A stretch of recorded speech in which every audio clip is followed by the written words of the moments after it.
puis élever le nom de Jésus.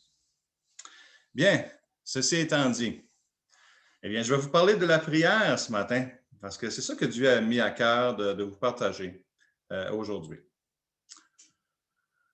Il y a quelques années quand même, ça s'est passé en Floride, dans les Everglades. Ça, c'est des marais. Il y a un avion là, de la compagnie ValueJet, c'est le vol 592, qui s'est écrasé dans les marais. Bien, imaginez-vous, il y avait 110 personnes, 110 passagers qui ont perdu la vie à ce moment-là. Et ça, c'est vraiment dramatique quand des choses comme ça arrivent. Alors, tout de suite, il y a une équipe qui a été dépêchée sur place avec des appareils assez sophistiqués là, pour retrouver la fameuse boîte noire. Tu sais, cette boîte où on a enregistré qu'est-ce qui s'est passé dans le vol quelques minutes avant l'écrasement. Parce que les familles voulaient savoir et la compagnie voulait savoir aussi. Et c'est fatigant quand tu as des proches qui décèdent de cette façon-là, aussi dramatiquement. De ne pas savoir ce qui est arrivé, c'est vraiment difficile. Alors, on a espéré trouver cette boîte-là. Mais là, on est dans les marais. Puis là, il y a des débris d'appareils un peu partout. Alors, on ne trouve pas. Ça fait qu'on a engagé une équipe de volontaires, donc des gens qui sont venus. On mettait une corde d'environ 2 mètres. On connaît ça, 2 mètres de distanciation avec une corde. On avait un bâton. Et là, on avançait dans les marais en essayant de toucher dans la vase. On ne pouvait pas trouver l'objet métallique. Et vous savez, c'était très difficile parce qu'il y a des policiers, des pompiers qui ont venu comme volontaires à cet exercice-là. Mais il fallait porter des bottes, puis des vêtements de caoutchouc, puis même porter des masques parce qu'il y avait du liquide là, qui était au-dessus de l'eau, du marais. Et c'était des gaz hydrauliques, c'était du fuel qu'il y avait, alors c'était épuisant. Puis en plus de ça, il faisait un soleil de 35 degrés, imaginez-vous, comment c'était difficile. Et pendant 2 semaines de temps, on a fouillé pour essayer de trouver cette boîte noire-là, puis on ne la trouvait pas. On ne la trouvait pas, c'était décourageant. Et qu'est-ce qui est arrivé, c'est qu'à un moment donné, les gens étaient assis dans une pause. En attendant, on était en train d'arrêter de se reposer un petit peu. Tout le monde était découragé. Mais il y avait un chrétien qui était là, Félix Jiménez, qui s'appelle. Et puis, c'est un policier qui avait donné son nom pour revenir, mais un chrétien engagé dans son église. Puis, quand ils étaient en pause, Dieu, tout d'un coup, a mis une pression sur lui. Puis, comme pour lui dire, mais pourquoi tu ne pries pas? Tu sais, pourquoi que tu ne demandes pas que de trouver cette boîte-là? Alors, lui, il a relevé le défi. Pour quelques raisons, là, tout d'un coup, il s'est mis à prier fort. Tout le monde était silencieux, mais il s'est mis à prier assez fort que tout le monde l'entende. C'était assez osé, là. Puis il a demandé à Dieu, il dit, Seigneur, fais que je puisse trouver cette boîte-là. Parce qu'on est épuisé, on n'est plus capable. C'est ça ma requête. Alors, il se lève, il fait quelques pas, puis il commence lui-même tout seul à commencer à piquer dans la vase. Et tout à coup, son bâton a touché un objet métallique. Devinez c'était quoi? C'était la boîte noire. Alors, c'était vraiment spécial comment que Dieu a répondu dans ce contexte-là. Et vous pouvez vous imaginer, hein, les policiers, tout le monde autour, qui devaient se dire, hey, qui se prend, là? Mais non, Dieu a répondu. Si Dieu n'avait pas répondu, il me semble qu'il aurait été dans le trouble un peu, là. Ça aurait été pas mal gênant. Mais non, le Seigneur a répondu à la requête. Alors, c'est vraiment quelque chose de bien, là. Et puis, alors, imaginez-vous la porte ouverte après ça pour l'Évangile. Et quand notre sœur, ce matin, faisait la présentation, elle faisait l'animation du culte, là, elle a souligné un verset qui est dans Jean chapitre 15, verset 7. C'est ce verset-là que je veux vous partager. C'est une promesse de Jésus. Il a dit, « Si vous demeurez en moi et que mes paroles demeurent en vous, il a dit, demandez ce que vous voudrez et cela vous sera accordé. » Wow! C'est toute qu'une requête, cela. Et c'est toute qu'une promesse. De demander ce qu'on veut, oui, mais il y a quand même une condition, n'est-ce pas? Et c'est là que je veux attirer votre attention, c'est que quand on approche le domaine de la prière, il faut prendre connaissance qu'il y a des règles de jeu, c'est-à-dire qu'il y a des critères que Dieu a mis autour de la prière et nous devons connaître ces principes-là afin de bien les appliquer pour avoir une prière qui est plus efficace.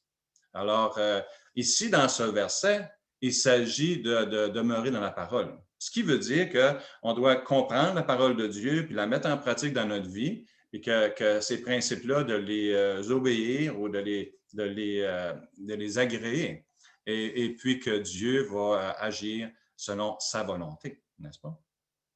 Autrement dit, si on prie en accord avec la volonté de Dieu et qu'on connaît la parole de Dieu et qu'on se soumet au principe de la parole, alors Jésus a promis qu'il va répondre. Et c'est ce qu'il nous dit dans ce verset-là.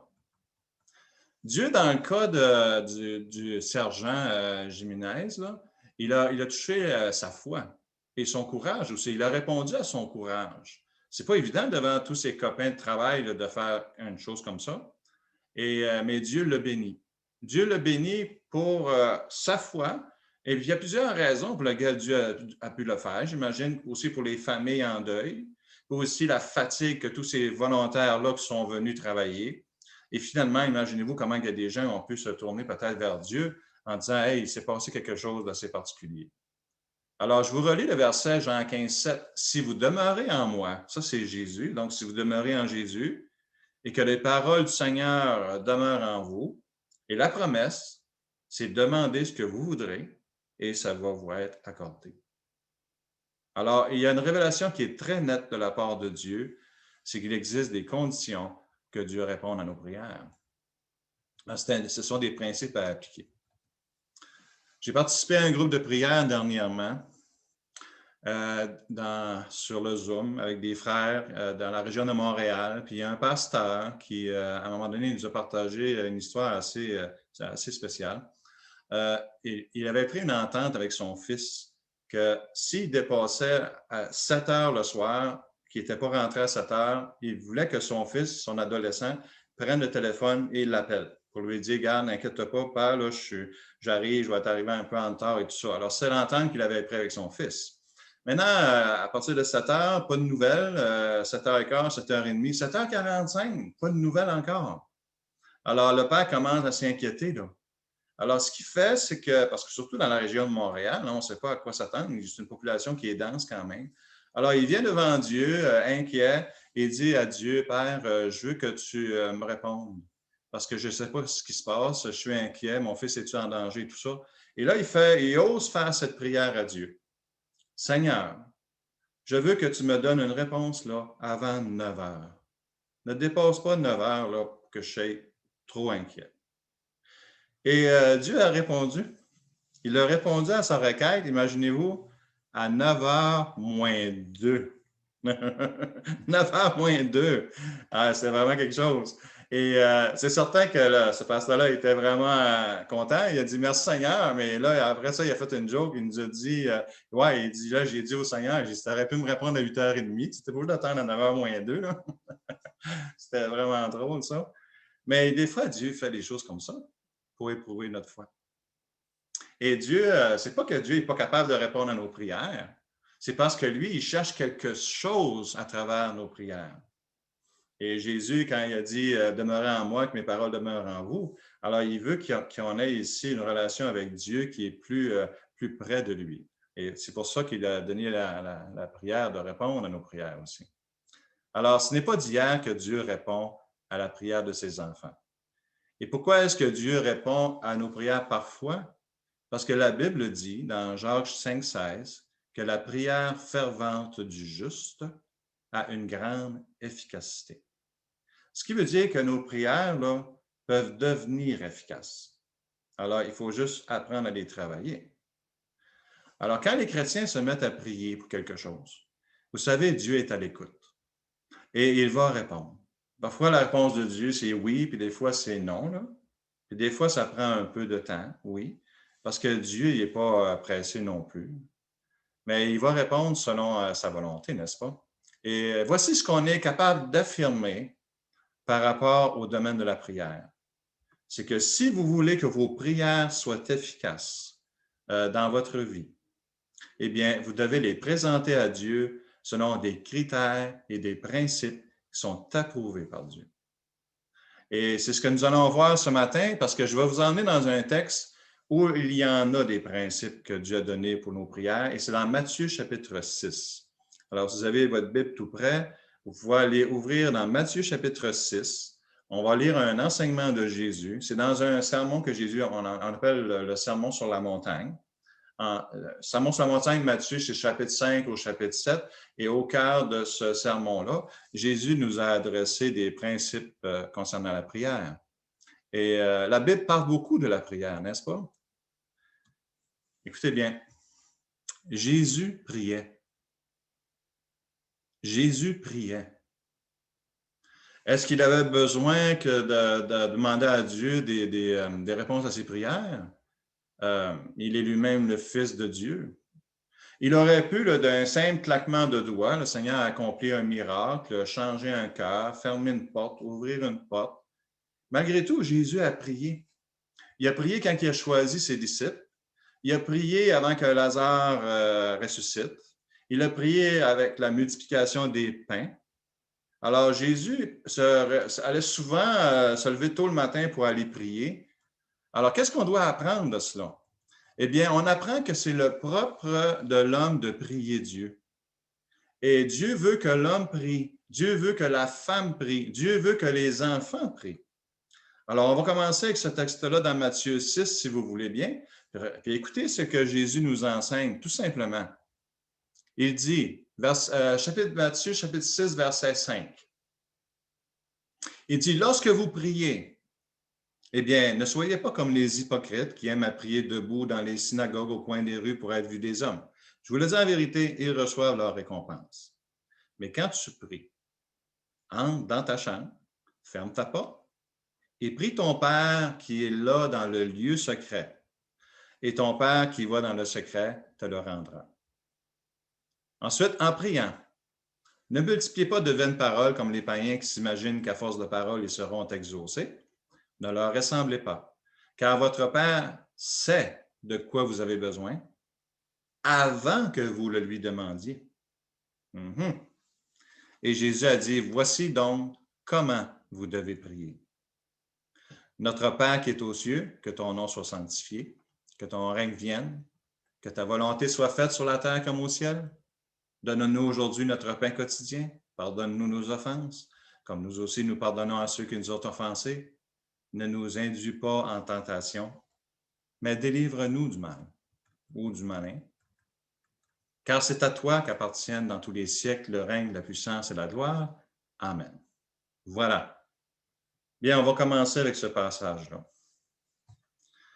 Alors, premièrement, la prière est une question d'intimité avec Dieu. Voilà pourquoi Jésus priait. C'est pour ça que Jésus priait, pas pour obtenir des réponses à des exaucements à ses prières ou obtenir des faveurs de la part de Dieu.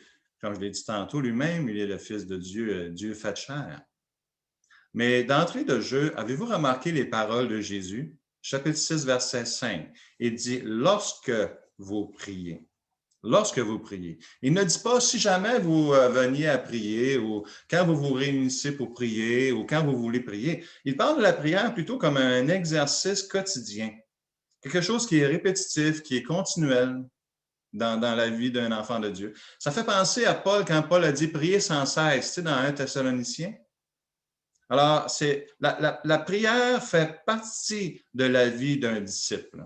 C'est ça qu'on apprend. Alors, lorsqu'il dit « lorsque vous priez », bien, il est en train de dire, lorsque vous êtes en train de le faire, bien, une des premières règles, là, c'est agissez pas comme les gens qui ne connaissent pas Dieu, comme les hypocrites, par exemple, qui utilisent la prière pour de mauvaises raisons. Lorsque Jésus parle de la prière ici dans Matthieu 6, il est en train de s'adresser à qui? Il est en train de s'adresser à une communauté qui est juive, n'est-ce pas? C'est un groupe de gens qui, en principe, là, connaît Dieu. Des gens qui ont une relation, qui devraient avoir une relation avec Dieu, parce qu'on sait que le salut vient des Juifs. Et Jésus est venu au peuple d'Israël en premier. Alors, on sait que les Juifs, eux, vivaient sous le judaïsme et que plusieurs abordaient la prière avec un brin de religiosité et non pas dans une relation intime avec Dieu. Et c'est ça que Jésus va dénoncer en premier. Lorsque vous priez, ne soyez pas comme les hypocrites, qui eux aiment prier debout dans les synagogues, au coin des rues. Pourquoi? Pour être vus des hommes? Alors, voyez-vous, ce n'est pas des bonnes raisons. Maintenant, dans Matthieu, si vous faites un petit examen du contexte de Matthieu chapitre 6, vous allez vous rendre compte que Jésus est en train de dénoncer le formalisme religieux. Il le fait sur 3 exercices. Le premier, c'est les offrandes, dans nos offrandes. Ensuite, dans le jeûne et ensuite dans la prière. Regardez bien, Matthieu 6, 2. Lors donc que tu fais l'aumône, ne sonne pas de la trompette devant toi comme qui? Comme font les hypocrites. Le jeûne, Matthieu chapitre 6, verset 14. Lorsque vous jeûnez, ne prenez pas un air triste comme les hypocrites qui se rendent le visage tout défait pour montrer aux hommes qu'ils jeûnent. Parce que tous ces exercices-là ne sont pas faits par rapport aux hommes, ils sont faits par rapport à Dieu. Et la même chose aussi pour le 3e domaine qui est la prière. Alors, soyez pas comme les hypocrites pour être vus des hommes. En fait, ce que Matthieu est en train de nous montrer dans son évangile ici, c'est que Jésus dénonce le formalisme religieux. Il veut qu'on s'éloigne de la religiosité. Ce qu'il veut, là, c'est qu'on développe une relation intime avec Dieu. Et Dieu n'y voit pas d'intérêt de notre religiosité.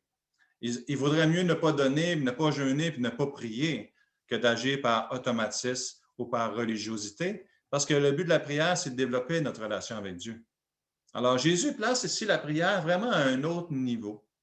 Il veut qu'on développe une relation qui est dynamique avec Dieu, une relation de croissance dans la foi, puis lorsque Dieu répond à nos prières, là, eh bien, ça va nous donner de l'encouragement de continuer à prier, puis de développer cette relation-là qui est assez particulière. Et lorsque Jésus nous met en garde contre l'hypocrisie dans ce passage, je veux aussi souligner un point. Il est aussi en train de dénoncer l'attitude des leaders, c'est-à-dire l'attitude des chefs religieux qui, à son époque, là, il reprend les leaders du peuple, ceux qui exercent un leadership. Et ça, c'est un point qui est important à souligner, surtout si vous êtes un leader dans l'Église. Parce que la question de l'hypocrisie qui est soulevée par le Seigneur est de toute évidence une pointe vers les chefs religieux. Alors, les pharisiens, les sadducéens, les lévites étaient à ce moment-là des hommes en position d'autorité sur Israël. Ils étaient ce qu'on appelle les leaders spirituels. Malheureusement, au lieu d'être les modèles du peuple, alors ils trempaient dans un formalisme religieux. Et ça, c'est quelque chose qui guette les leaders. Il faut faire très attention avec ça, parce qu'on vient tellement occupé dans toutes sortes de tâches qu'on néglige cette communion intime avec Dieu. Et si vous êtes un leader dans l'Église, il y a un enseignement très important ici à considérer dans notre formation. Matthieu chapitre 23, regardez ce que Jésus dit en dénonçant cette hypocrisie-là. Il dit, les scribes et les pharisiens sont assis dans la chaire de Moïse. Faites donc et observez tout ce qu'ils vous disent, mais n'agissez pas selon leurs œuvres, car ils disent, mais ils ne font pas. Ils lient des fardeaux pesants et les mettent sur les épaules des hommes, mais ils ne veulent pas les remuer du doigt. Ils font toutes leurs œuvres, toutes leurs actions pour être quoi? Vus des hommes. Et c'est la popularité qu'on recherche au lieu de la relation avec Dieu. Et ça, c'est le danger et le piège dans lequel on peut tomber. Alors, c'est une leçon importante que je voulais souligner. Donc, prier pour se faire remarquer, bien, premièrement, ça ne porte pas de fruits. Et deuxièmement, ça n'impressionne pas Dieu. Et ça ne va pas conduire les hommes à la réponse à leur prière.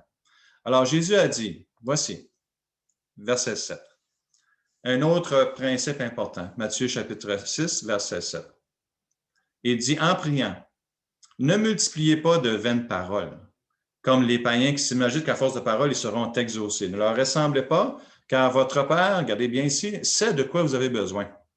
Il le sait même avant que vous le lui demandiez. Alors, ça, c'est un point qui est vraiment intéressant à examiner. Quand j'étais jeune, ma famille fréquentait l'Église catholique. Et je voudrais vous dire, premièrement, en entrée de jeu, qu'en tant que pasteur, là, je vous dirais que je ne suis pas offensé par l'Église catholique. Okay? Peut-être qu'il y en a qui s'offensent de ça, là, mais moi, je ne m'offense pas de l'Église catholique parce que je me dis, c'est Dieu sera son juge. Ce n'est pas à moi de juger ça. Okay? Je dis simplement à Dieu, merci, je suis né dans une famille catholique, j'aurais pu naître là, dans une famille, je ne sais pas moi, où on exerçait l'occultisme ou des choses comme ça. Quand même, j'ai été bien élevé pareil. J'ai été baptisé catholique, parce qu'à l'époque, au Québec, on baptisait les gens catholiques, le monde se faisait baptiser, les enfants, les bébés, on les baptisait. C'est un rite religieux, une coutume qui est pratiquée au Québec, qui fait partie de la religion catholique, parce que vous savez que dans la Bible, il n'y a pas de baptême d'enfants. Mais quoi qu'il en soit, il y a quand même de bonnes choses en lesquelles je peux dire merci à Dieu pour d'être né dans cette religion-là. Parce que j'ai appris à craindre Dieu. J'ai appris à obéir à mes parents. C'est une bonne chose. À respecter les autorités. C'est une bonne chose. J'ai appris que c'était mal de mentir, de voler, etc. Et ce sont tous des bonnes choses. Mais la religion catholique a aussi ses faiblesses. Et le domaine de la prière fait partie de ces lacunes-là. Lorsque j'allais à l'église, on y avait ce qu'on appelait un confessionnal. Alors ça, c'était comme une petite, pour ceux qui n'ont jamais vu ça, c'était comme un genre de petite cabane qui était construite à l'intérieur de l'église. Puis il y avait 3 portes. Alors au milieu, là, c'était là que le prêtre entrait. Et ma mère, là, elle me dit, tu rentres pas là. OK, ça, c'était clair dans ma tête. OK. Chaque bord, on peut rentrer, mais dans le milieu, tu ne rentres pas. OK, d'accord. Alors, on rentrait dans chaque côté, il y avait un rideau, il y avait un petit banc. On s'assoyait sur le petit banc. Puis là, on attendait. Puis d'un coup, il y a une trappe qui ouvrait, là. Vous savez, ceux qui ont déjà vu ça. Puis là, il y avait un genre de carré avec des trous dedans. Puis là, le prêtre à l'autre côté. Là, nous, on essayait toujours de regarder dans les petits trous, là, voir s'il y avait l'autre bord. C'était vraiment un peu spectacle, un peu spécial, on va dire. Mais ma mère m'avait expliqué comment je devais me conduire dans le confessionnal. Alors, je devais répondre aux questions du prêtre. Et lui, il posait la question, il disait, bon, vas-y, mon fils, dis-moi qu'est-ce que tu as fait de mal, quelque chose comme ça. Et moi, c'était tout le temps la même chose. Hein. M'avais chicané avec ma soeur, je n'avais pas rangé mes jouets, j'avais compté des menteries. Et là, il m'écoutait, puis après ça, il disait, bon, je vais te donner une pénitence. Il me disait, tu vas faire 3 Je vous salue Marie, puis tu vas faire un Notre Père. Puis ma mère, nous, elle nous avait acheté un chapelet. Fait que j'avais ça dans mes poches. Ça, c'était un genre de collier avec des petites billes. Puis qu'est-ce qu'on faisait, c'est qu'on allait dans la salle, là, puis on se mettait à genoux. Puis là, on prenait une bille. Puis quand c'était une bille, on disait, je vous salue Marie, il y en avait 10. Mais moi, j'avais besoin d'en faire 3, j'étais content. Mais tu vas en faire 10. Puis au bout de ça, il y avait un autre bille différent. Là, c'était un Notre Père. Et ça, c'était comme ça tout le long du collier, jusqu'à la dernière. La dernière, là, il fallait dire le Je crois en Dieu. Je me rappelle très bien, je vous salue Marie, là, puis je me rappelle encore du Notre Père. Malheureusement, le croix en Dieu, là, je ne m'en souviens pas parce que je ne me rendais jamais là. Mais je m'assoyais quand même, là, je me mettais à genoux, puis je commençais à faire mes billes. Mais dans ma tête, j'étais tellement habitué de répéter cette prière-là que je pensais plutôt à mes chums, puis je pensais plutôt aller jouer à du baseball ou qu'on allait jouer du hockey. Alors, ça ne me faisait pas de pénitence. Vraiment, là, la plus grande pénitence, c'est quand j'arrivais à la maison, là, puis que mon père serrait à mon auto dans le garage, pas mon auto, mais mon bicycle dans le garage pour 2 jours. Là. Ça, c'était une pénitence, parce que je m'avais chicané avec ma soeur. C'était bien plus des pénitences qui me faisaient mal. Mais ce genre de prière-là, de faire ça comme ça ne me dérangeait pas. Et vous savez, j'ai rien appris de la prière. De toute évidence, ce n'est pas comme cela qu'on prie. Et ce n'est pas comme cela que Jésus enseigne la prière non plus. En priant, ne multipliez pas de vaines paroles. Alors ça, j'ai appris ça plus tard, quand j'ai ouvert la parole de Dieu. Mais Jésus nous dit comment prier, par exemple. Verset 6. Quand tu pries, entre dans ta chambre, ferme ta porte et prie ton Père qui est là dans le lieu secret, et ton Père qui voit dans le secret te le rendra. Parce que c'est une question d'intimité avec Dieu, la prière. Alors, on doit être en relation avec Dieu, puis on doit enlever autour de nous qu'est-ce qui est dérangeant. Voyez-vous, c'est une question d'intimité. C'est un outil pour entrer en relation avec Dieu. Et c'est ça qu'on doit comprendre. Et c'est en lisant la parole de Dieu, puis en demeurant dans la parole, qu'on va augmenter notre efficacité de la prière. Parce qu'on va mieux connaître comment Dieu pense. Et ceci ça ne veut pas dire non plus qu'on on doit prier uniquement dans notre chambre. Parce que, vous savez, on peut prier dans le salon, on peut prier dans la salle de bain, n'importe où. Là. Puis on peut prier aussi publiquement. Parce que ce que Jésus est en train de faire dans Matthieu 6, il n'est pas en train d'interdire la prière publique. Il est en train plutôt de montrer comment prier de façon plus efficace. Parce que la prière publique existe aussi dans les Écritures. Si vous lisez, par exemple, le livre des Actes, vous allez voir plusieurs occasions où les hommes prient, les gens prient, les frères et sœurs prient. Il y en a plusieurs sessions comme ça dans les Écritures. Et la prière publique est prononcée, mais par des gens qui ont une relation avec Dieu. Dans 1 Timothée 2,8, ça dit, Paul dit, « Je veux donc que les hommes prient en tout lieu, en élevant des mains pures, sans colère ni mauvaise pensée. » Mais à ce moment-là, on doit pratiquer dans notre chambre. Vous êtes peut-être une personne gênée, qui n'aime pas s'afficher en public, puis il y en a beaucoup de gens qui n'aiment pas ça, je le comprends.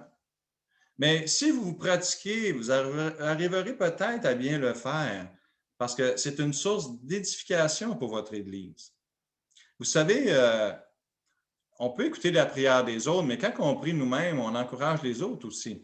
Mais c'est dans notre chambre, dans l'intimité avec Dieu, qu'on apprend à prier. Ça fait penser à Exode 30:15. Ça dit, c'est dans le calme et la confiance que sera votre force.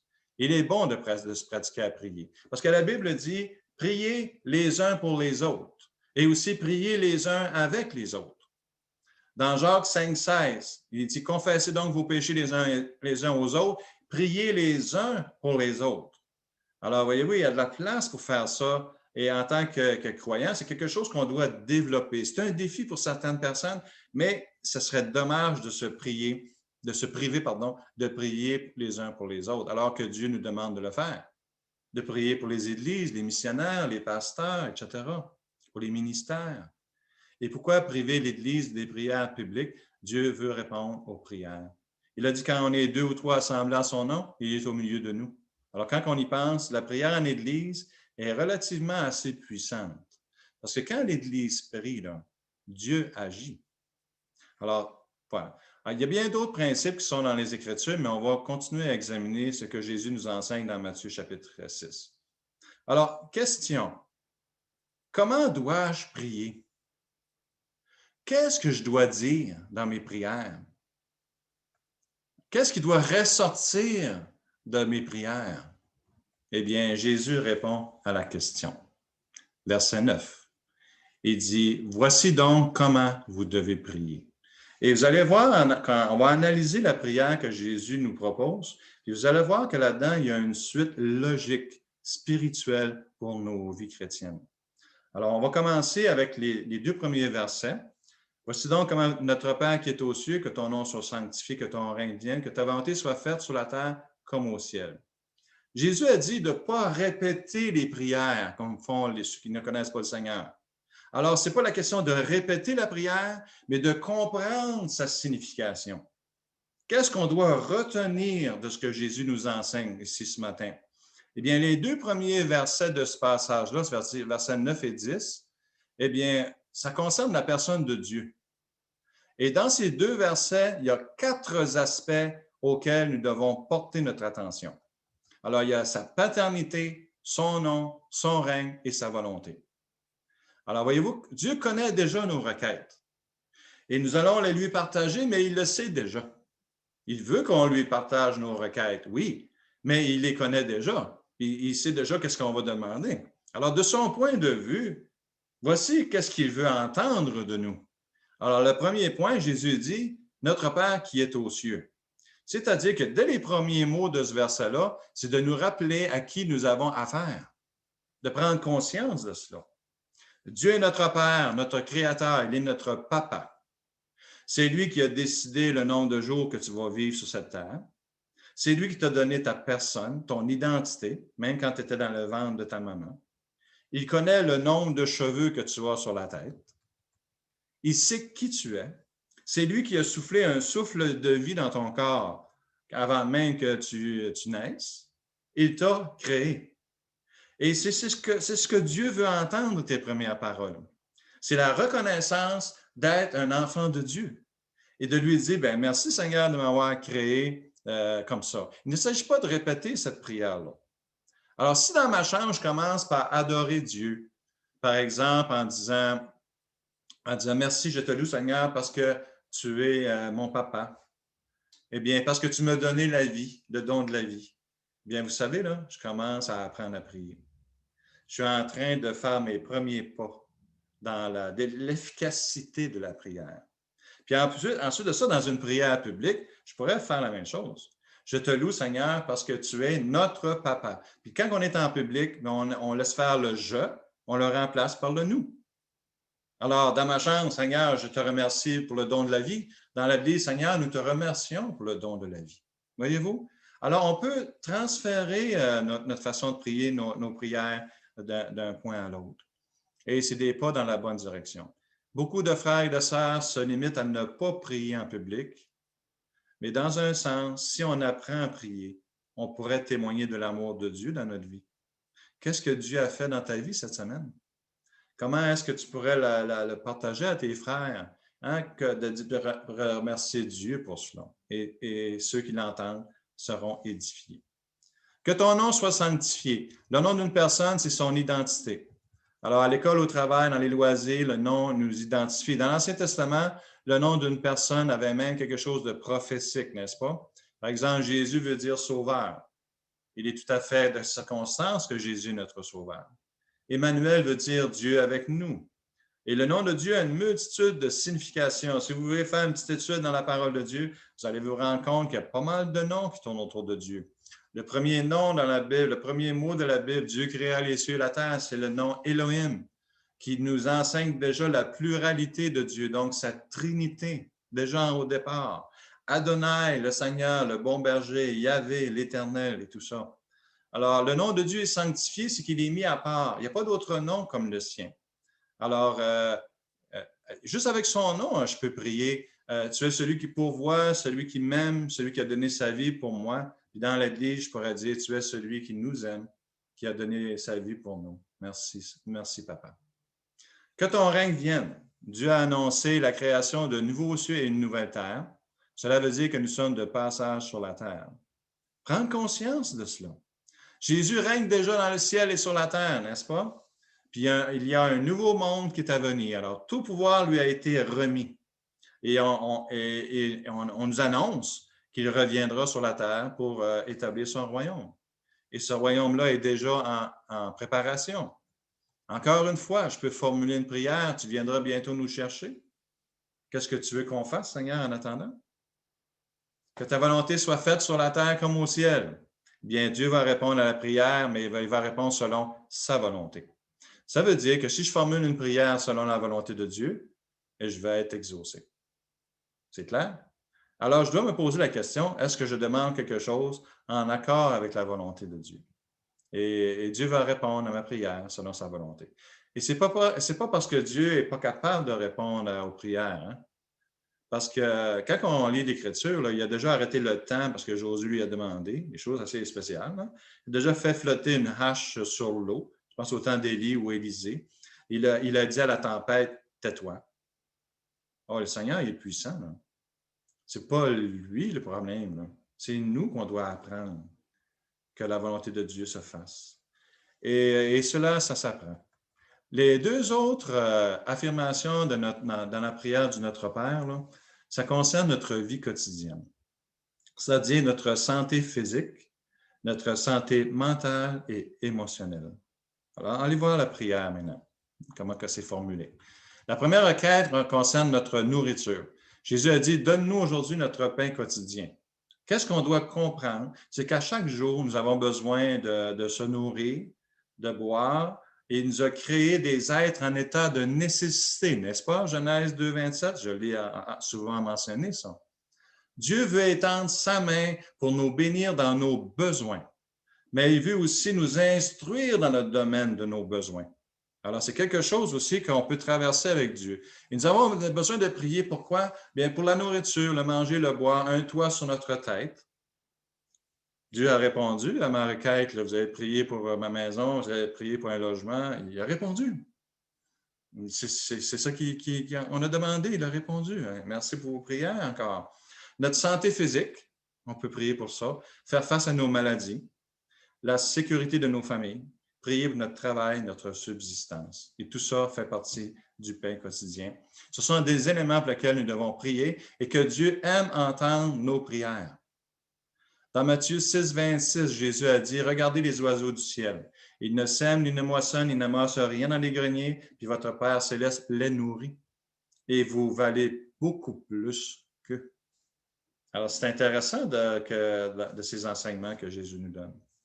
Dieu sait très bien qu'on ne vivra pas dans un nid d'oiseaux, et qu'on ne va pas manger des petites bébites. Là. Nous avons été créés pour être des êtres en état de nécessité et il n'est pas surpris qu'on ait des besoins.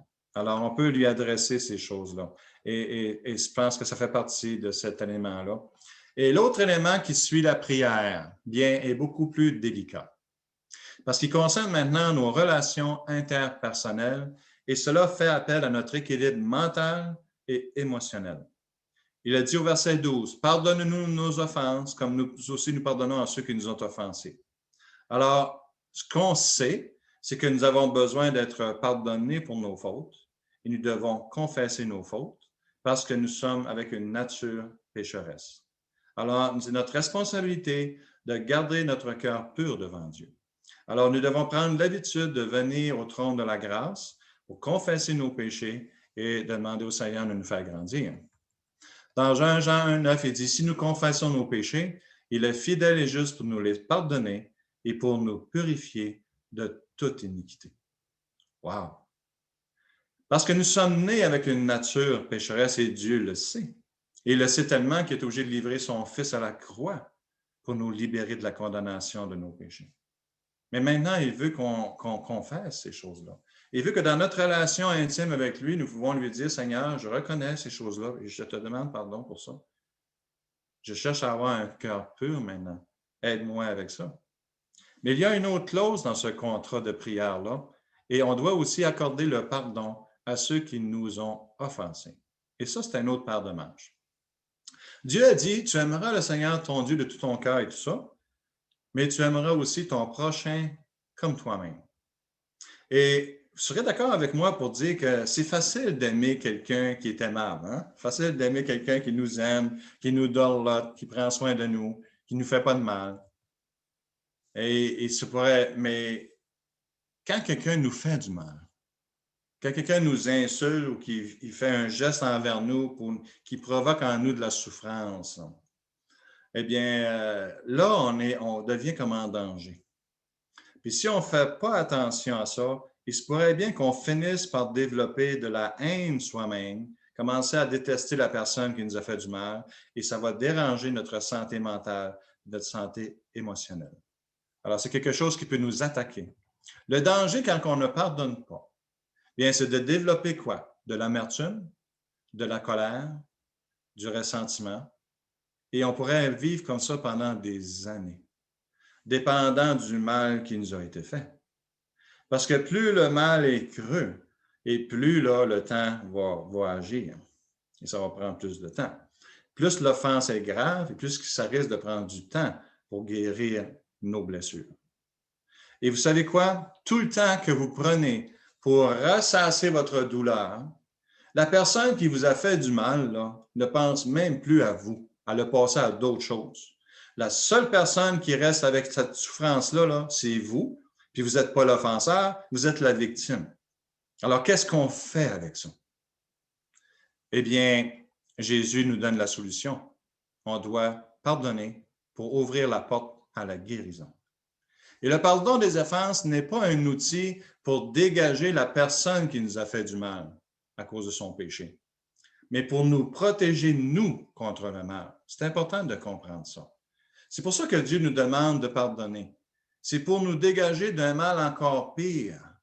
C'est pour nous empêcher de sombrer dans le néant et même nous permettre de trouver le chemin de la guérison. Et c'est pour nous que Dieu nous demande de pardonner l'offenseur. Et le pardon ici est l'outil que Dieu utilise pour notre guérison. Je vais vous donner une illustration. J'ai connu une femme qui a été blessée d'une manière incroyable par une autre femme. Okay? Elle a connu une trahison. Et en plus, cette autre femme-là, c'était son amie auparavant. Alors, je ne rentrerai pas dans les détails, mais elle a vécu une trahison. Alors, cette femme, donc, là, a été blessée, okay? Trahie, Et la femme qui l'a trahi n'avait aucune repentance, tellement là, qu'elle s'en fichait carrément. Alors, elle ne vivait pas la douleur de ça, mais l'autre vivait cette douleur-là. Il y avait toutes les raisons du monde de ne jamais pardonner une telle personne avec une telle effronterie. Mais la femme blessée a réfléchi. Pour un moment, elle a été en colère, et je peux vous dire que cette colère-là était très légitime. Puis, elle a décidé de pardonner et de commencer à guérir. C'est une décision. Quand on se fait faire mal, on réagit à ça et c'est normal. C'est tout à fait normal. Mais laissez-moi mettre un peu de pression. Je vais vous mettre un petit peu de pression sur la plaie. Parce que vous savez, ça dépend comment on est blessé, n'est-ce pas? Alors, ce que je vais vous partager ici est fictif. Ce n'est pas arrivé, là. Mais c'est juste pour vous démontrer là, comment la profondeur d'une blessure, comment ça peut nous gruger puis nous détruire même si on ne fait pas attention à ça. Alors, voici l'illustration. Si je plante des fleurs sur mon gazon devant ma maison et que vous venez me visiter, puis là, vous marchez à côté, puis là, vous écrasez mes fleurs sous vos pieds, bien, je peux vous dire que je ne serais pas content. Mais je pourrais toujours vous pardonner, n'est-ce pas? Alors, parce que, écoutez, je ne sais pas, vous avez été peut-être inattentif, puis vous avez écrasé peut-être quelques belles roses, là, mais ça sent plante des roses, il n'y a pas de problème. Je vous pardonne.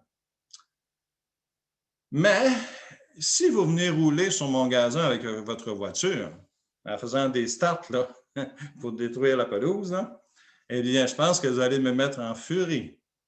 Et vous allez avoir besoin d'une bonne raison pour que je vous pardonne. Hein? Peut-être que là, vous êtes un ado, là, puis pas de conscience. Là.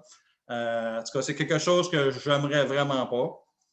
Puis, en tout cas, ils avaient besoin d'avoir des bonnes raisons. Mais si vous écrasez mon enfant qui est en train de jouer sur le gazon, bien là, vous êtes en train de me détruire. Alors, comment est-ce que je vais pouvoir survivre, moi, contre ce mal-là? Et Jésus dit, pardonne-nous nos offenses comme nous pardonnons à ceux qui nous ont offensés. Comment est-ce que je peux pardonner un tel geste?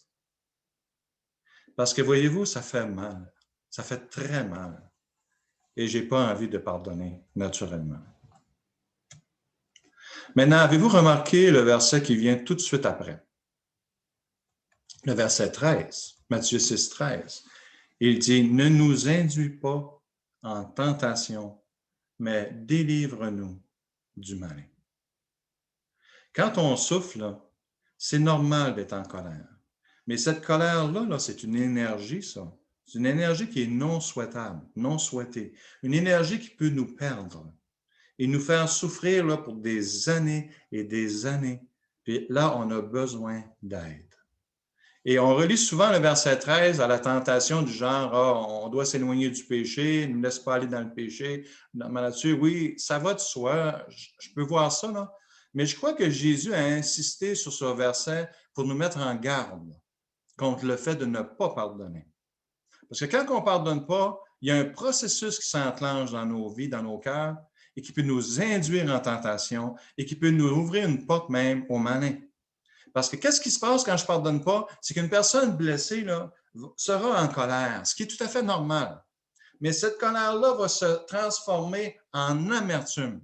Parce qu'on va ressasser ça dans notre tête continuellement. Et cette amertume-là va se transformer en dépression. Parce que vu qu'on n'a pas les moyens de gérer l'amertume, alors là, c'est nous qui va manger le contre-coup de ça, puis on va tomber dans une dépression. Et cette dépression-là peut nous conduire à la haine. Et la haine peut nous pousser à la vengeance. Et la vengeance peut nous perdre. Et nous serons attaqués par le mal et peut-être même par le malin parce que c'est un cercle vicieux. Et la raison pour laquelle Jésus veut nous pousser au pardon, c'est pour briser ce cercle vicieux-là. Pour se diriger vers le chemin de la guérison, il va falloir aussi pardonner à la personne qui nous a blessés, qui nous a détruits. Et c'était maintenant une décision que je dois prendre malgré mes sentiments. C'est vrai que ce n'est pas facile à faire. Mais la prière du Notre Père nous enseigne que Dieu est Dieu et qu'il désire pourvoir en nos besoins humains, aussi qu'il veut nous donner la paix du cœur. Et si je peux arriver à pardonner à quelqu'un qui m'a fait du mal, eh bien, je vais commencer à guérir à la minute où je vais pardonner. Et c'est un processus qui parfois peut être long, c'est vrai, là, jusqu'à ce qu'on puisse en sortir, mais c'est un processus qui est nécessaire. Et voici un faux raisonnement sur le pardon. On s'imagine que de pardonner à quelqu'un qui nous a fait du mal, c'est de l'exclure du châtiment de Dieu. Dans le sens qu'autrement dit, que si je lui pardonne, Dieu va fermer les yeux sur le péché et la personne va s'en tirer en bon compte. OK? Mais c'est mal connaître le Seigneur de penser comme ça. Dans Deutéronome chapitre 32, verset 35, il a dit « À moi la vengeance, à moi la rétribution ». Et dans Romains 12, 19, Paul a dit « Ne vous vengez pas vous-même, bien-aimés, mais laissez agir la colère, parce que c'est Dieu qui va faire le travail. » La colère, c'est un processus qui est normal, mais cette colère-là doit être apaisée. Et pour l'apaiser, eh bien, il faut commencer par le pardon et remettre le jugement de Dieu, remettre le jugement à celui qui est capable de juger, c'est-à-dire Dieu lui-même. Il va régler le mal en son temps. Car il est écrit « À moi la vengeance, à moi la rétribution, dit le Seigneur. » Et dans Hébreux 10, 30, il dit « Nous connaissons celui qui a dit « À moi la vengeance, à moi la rétribution, et le Seigneur jugera son peuple. » Parce que le mal peut être fait par quelqu'un qui est non-croyant, mais il peut être fait aussi par quelqu'un qui est croyant. Et dans l'un ou dans l'autre cas, Dieu sera le juge. Et Dieu va demander des comptes aux hommes pour la manière dont ils ont agi durant leur séjour terrestre. Alors, chacun est jugé selon ses actes. Et pardonner à quelqu'un ne lui enlève pas ses responsabilités, ses torts devant Dieu. Mais l'effet est plutôt pour celui qui pardonne. Voyez-vous? Et il y a un passage dans le psaume 18, c'est David. Vous savez que David a souvent été sous l'opprobre, sous les liens de la mort même. Et je vais vous lire quelques versets. Il dit « Les liens de la mort m'avaient environné », psaume 18, 5. « Et les torrents de la destruction m'avaient épouvanté. Les liens du sépulcre m'avaient entouré. Les filets de la mort m'avaient surpris. Mais dans ma détresse, regardez qu'est-ce qu'il fait. Dans ma détresse, il dit, j'ai invoqué l'Éternel. J'ai crié à mon Dieu et de son palais, il a entendu ma voix. Et mon cri est parvenu devant lui à ses oreilles. » Et juste le fait de savoir que Dieu entend ma détresse, que Dieu entend ma douleur, eh bien, il va mettre un processus de guérison dans mon cœur qui va commencer. Mais cela va commencer quand on va avoir accepté de pardonner. Voilà la profondeur de cette prière de notre Père. Dieu n'est pas insensible à nos souffrances, au contraire. Alors, en conclusion, ce que j'aimerais faire dans cette étude sur la prière, vous a éclairé, j'espère, c'est que la prière est un outil qui est donné par Dieu pour nous permettre de vivre, de communiquer avec Dieu, puis de vivre en paix. Alors, elle est une porte ouverte là, sur le ciel et sur le trône de la grâce, parce que Dieu veut notre bien-être. Alors, nous avons tout intérêt à développer cette prière devant Dieu, à développer cette efficacité dans la prière. Dieu veut une relation avec chacun de ses enfants. Et la prière, c'est un outil par excellence pour développer cette relation avec lui et nous permettre de garder un équilibre mental, physique et émotionnel. Dans le fond, c'est de vivre une vie saine et bénie par Dieu, peu importe ce qui va arriver. Jésus a terminé son discours en soulignant la gloire de notre Père dans le ciel. Une doxologie à son image. Dans Matthieu 6, 13, il a dit « Car c'est à toi. » Au bout de ligne, là, au bout du compte, là, de tout ce qui peut arriver dans nos vies, c'est à toi qu'appartiennent dans tous les siècles le règne, la puissance et la gloire. N'est-ce pas? Et en tout cela, Dieu a le dernier mot. Alors que Dieu vous bénisse dans vos prières. Merci de m'avoir écouté. Amen.